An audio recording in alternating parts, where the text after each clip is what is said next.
உங்கள் favourite TV ஷோக்களை இனி miss பண்ண தேவையில்லை. ZEE5 இல் முற்றிலும் இலவசமாக காணுங்கள். இங்கேயும் எப்பொழுதும். என்னைக்கு இந்த வீட்டுக்குள்ள வந்தாலோ அன்னையில இருந்து எல்லாமே மாறிடுச்சு. ஏன்டா இப்படி எல்லாம் பேசுற? மாயாவ நீ ஆசைப்பட்டு விரும்பி கல்யாணம் பண்ணிருக்கல, மறந்துட்டியாடா? என் வாழ்க்கையில நான் பண்ண பெரிய தப்பு அதுதான் அத்தை. புத்தி கெட்டு போய் இவ பின்னாடி போனேன். அதுவே இந்த குடும்பத்துக்கு பெரிய வினையா வந்து முடிஞ்சிருச்சு. ஐயோ சீனு, நீ மாயாவ சரியா புரிஞ்சுக்காம இருக்கடா. அத்தை, இப்பதான் நான் கரெக்டா புரிஞ்சு வச்சிருக்கேன். நீங்க தான் அவளை பத்தி முழுசா தெரியாம இருக்கீங்க. உங்க நல்ல மனச அவளுக்கு சாதகமா யூஸ் பண்ணிட்டு இருக்கா. வீட்டுல நடந்ததெல்லாம் அப்பா சொன்னாரு. கேட்கவே கஷ்டமா இருந்தது.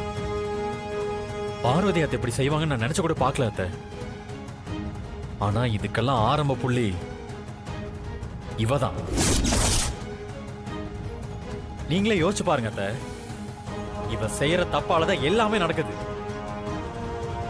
ஐயோ இல்ல சீனு, அவ நல்லதுக்காக தான் நீ அவளை. அவ நல்லதுக்கு பண்றேன்னு உங்களை நம்ப வைக்கிறா. அவ மேல இருக்கிற பாசத்துல நீங்களும் எதுவும் யோசிக்காம இருக்கீங்க. அன்னைக்கு மாமாவோட தலைவர் பதவி போனது மட்டும் இல்லாம உங்ககிட்ட இருந்த வீட்டு சாவியும் போயிடுச்சு. எல்லாமே இவளாலதான். டேய், இன்னும் இந்த குடும்பம் ஒன்னா இருக்குனா அதுக்கு காரணம் யாரு தெரியுமாடா? மாயாதான். அவளாலதான் இன்னைக்கு எல்லாருமே ஒரே வீட்ல இருக்கோம். அவ எது செஞ்சாலும் அதுக்கு பின்னாடி ஒரு காரணம் இருக்கும் சீனு. அப்படி என்ன காரணம் இருக்க போகுது? ஏய், எங்க அந்த காரணத்தை சொல்லு. உன்னால இந்த வீட்ல எவ்வளவு பிரச்சனை நடந்துட்டு இருக்கு. எதுக்காக இதெல்லாம் பண்ணனு உன் வாயை திறந்து சொல்லு பார்க்கலாம்.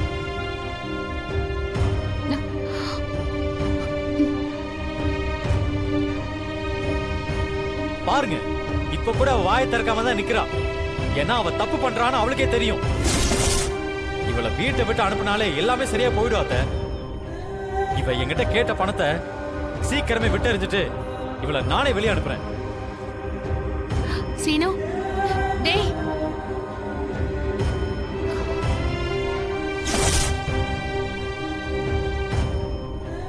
என்னதானா விளையாடும் போது ஜாக்கிரதையா இருக்க வேண்டாமா?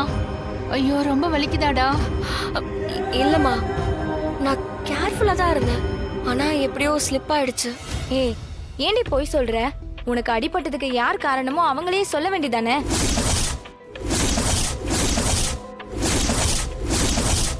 அம்மா, என்னம்மா சொல்றீங்க? அப்போ தனா தடிக்கு கீழே விழலையா?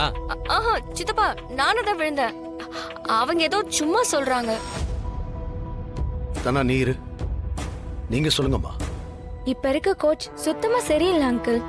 அவர் சரியாவே சொல்லி கொடுக்கறது இல்ல.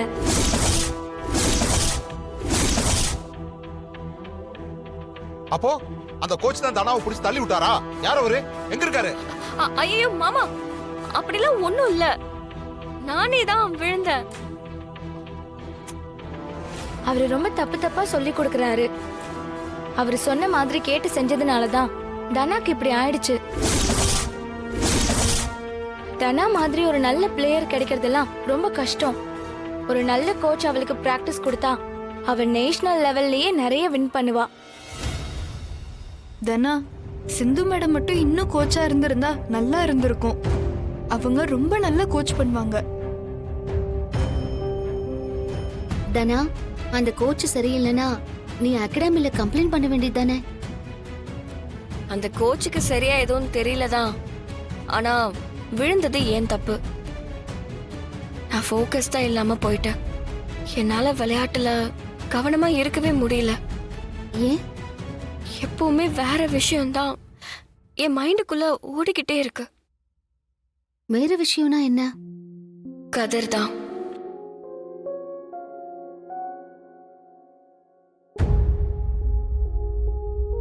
அவனை பத்தி மட்டும்தான் எப்பவுமே யோசிக்கிறேன். அவன் ஞாபகமாவே இருக்கு. என்னால சரியா விளையாடவே முடியல. எனக்கு என்ன பண்றதுன்னு தெரியல. அப்பா வேற நான் பெருசா அச்சீவ் பண்ணுவேன்னு நம்பிக்கிட்டு இருக்காரு. எங்க அவரை ஏமாத்திருவேணும்னு எனக்கு பயமா இருக்குமா? நீ ஏன் தானே அப்படி நினைக்கிற? அதான் உனக்கு பிடிச்ச லைஃப அமைச்சுக்கிறதுக்கு ஒரு நல்ல சான்ஸ் கிடைச்சிருக்கே. என்ன சொல்ற மாயாக்கா? நீ நேஷனல் லெவல்ல ஜெயிச்சா நீ என்ன கேட்டாலும் செய்வேன்னு பெரியப்பா சொன்னாருல்ல. ஆ, ஆமா. நீ நல்லா விளையாடி வின் பண்ணி கதிர் கூட சேர்ந்து வாழணும்னு கேளு.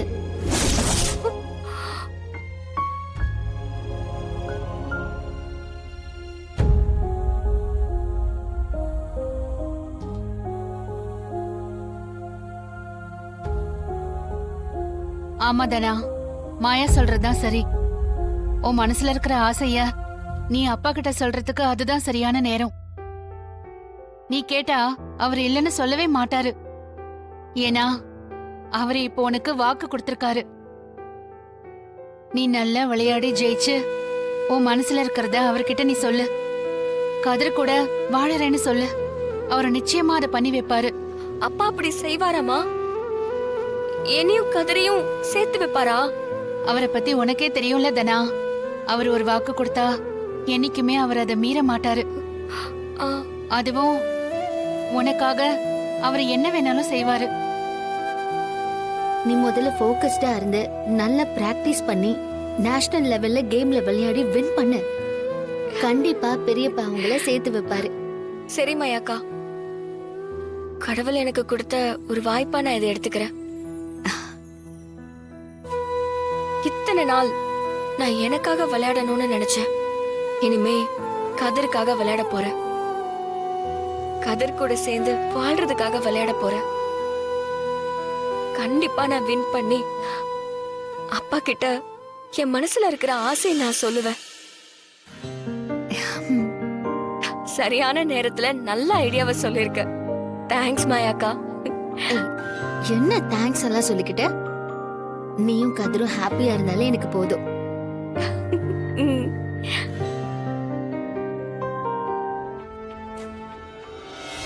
ரைட்ருங்க, அவர் கூப்பிட்டு இதெல்லாம் கரெக்ட் பண்ண சொல்லுங்க. போங்க. Okay sir. சொல்லுங்க மாயா. அந்த கார்த்திக் கிட்ட நான் பேசினேன். என்ன சொல்றீங்க? பேசுனீங்களா? ஆமா சார், அவன் சோஷியல் மீடியால ஆன்லைன்ல தான் இருக்கான். ஓ, நான் ஒரு ஃபேக் ஐடியில இருந்து மெசேஜ் அனுப்புனேன். அவனும் சேட் பண்ணான். அப்ப அவன் ஆன்லைன்ல தான் இருக்கானா? சரி, நான் அவன் அக்கௌண்ட்டை உடனே ட்ராக் பண்ண சொல்றேன். சார், இப்போ நான் சேட் பண்ணா அவன் எங்க இருக்கான்னு தெரிஞ்சிடும்ல? இல்ல இல்ல மாயா, நீங்க அதை பண்ணாதீங்க. அவனுக்கு டவுட் வந்துருச்சுன்னா அப்புறம் உஷாராயிடுவான். அப்புறம் ஆன்லைன்ல வரவே மாட்டான். இமீடியட்டா நான் அவனோட ஐடியா ட்ராக் பண்ண சொல்றேன். நீங்க அது வரைக்கும் பொறுமையா இருங்க. அவனே ரிப்ளை பண்ணா மட்டும் நீங்க மெசேஜ் பண்ணுங்க. மற்றபடி நீங்க எந்த மெசேஜும் பண்ண வேண்டாம். ஓகே?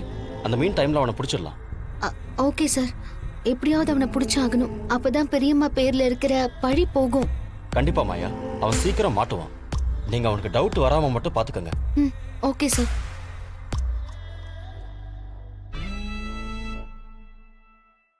ஜீ5 ஆப்பை டவுன்லோட் செய்து அனைத்து எபிசோடுகளையும் இலவசமாக பாருங்க.